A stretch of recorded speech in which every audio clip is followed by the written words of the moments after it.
Okay, so my name is Matt. It's my videos that some of you have been watching for probably a number of months now, maybe a little longer, maybe up to a year. We have another modification which has just been completed. This is a larger anti-shudder valve. Basically, a lot of people mistakenly think that it is a throttle body. The reason that they make that mistake is because they actually look incredibly similar. So this is the anti-shudder valve from the Insignia diesel, and it looks virtually exactly the same as the throttle body that you would find on a petrol engine, but they have very different jobs. So on a petrol engine, we use the butterfly flap like that to restrict the amount of air that's travelling into the engine, and then obviously we alter the fueling accordingly to either strangle the engine to slow the revs down or to allow more air and fuel into the engine to get it to accelerate. Now that's fairly simple. With a diesel, it's totally different. So with a diesel, if we wanted to go faster, we literally just inject more fuel into the cylinder and off it goes. Obviously the air is drawn in either normally as the piston moves downwards, or it's pushed in with the use of a turbocharger. Now with a diesel, obviously when you want to stop the engine, if you literally just switch off the ignition without an anti-shudder valve, what will happen is the engine will have some fuel still swilling around in the cylinder, and although obviously cutting the fuel will stop the engine will shake and rattle as it basically dies out. So that's not a smooth shutdown. So we have the anti-shudder valve to sort that problem out for us. So the anti-shudder valve normally would just sit like that, fully wide open. When we switch the ignition off, the butterfly momentarily closes, strangling the airflow into the engine, literally throttling it, so the engine immediately stalls and is a nice, clean, smooth shutdown. Now, on some diesels, you can remove the anti-shudder valve and literally just put a piece of tube in there. Now, the benefit of that is that obviously you get the maximum amount of air flowing into the cylinder, but the drawback is that when you switch off your ignition, the engine shakes and rattles as it shuts down. Now, you may be thinking, well, that's not too big a drama, I can live with that. But the issue is it's more than just a little bit annoying, because it can actually cause damage to the dual mass flywheel. We all know how expensive they are to replace. You know, you can be looking anything from sort of 500 to over £1,000 to replace one. So we make sure, you know, if you own a diesel, one of the things that you always want to do is make sure that you look after the dual mass flywheel.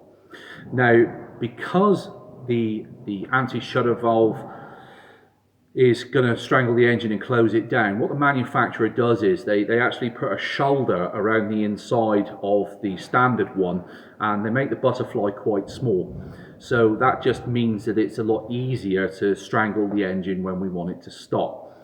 The drawback of that is that when the turbocharger is trying to force air into this area here, it hits a step which causes all sorts of turbulence and issues.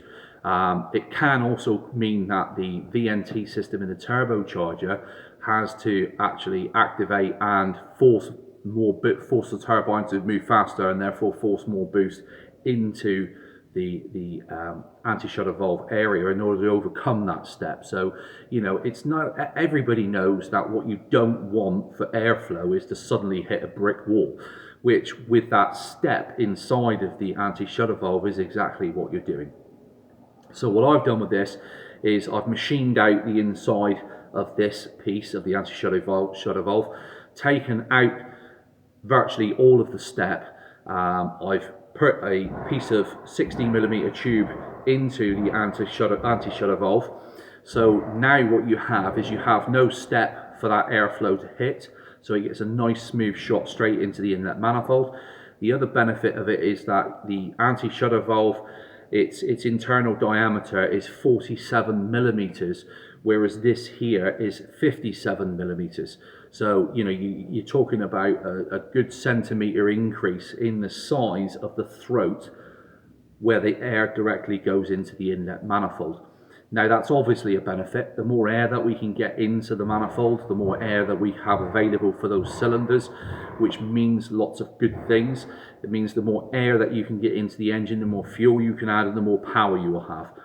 Now, does this require mapping? No, it doesn't require mapping. This is a bolt-on modification. So what will happen is you'll take yours off, you'll bolt this one on. You will need to put a couple of rubber silicone joiners on there, but they're freely available on eBay. And the benefit you'll get is obviously a great deal more volume of air moving into the inlet manifold, and they're available to the engine to use. The MAF sensor will detect the additional amount of air being pulled into the engine, and it will increase the fueling and the injection cycle to take best use of that. So the benefit that you have with this is that it doesn't require mapping to make best use of it. You can get power increases just literally by fitting this. You will get more power if you remap and then add more fuel, but obviously you don't have to. So this is quite a useful piece of kit. What we'll be doing in the not too distant future is doing some data runs and some data logs to see exactly how much extra air this little benefit gives us. I hope you found this useful.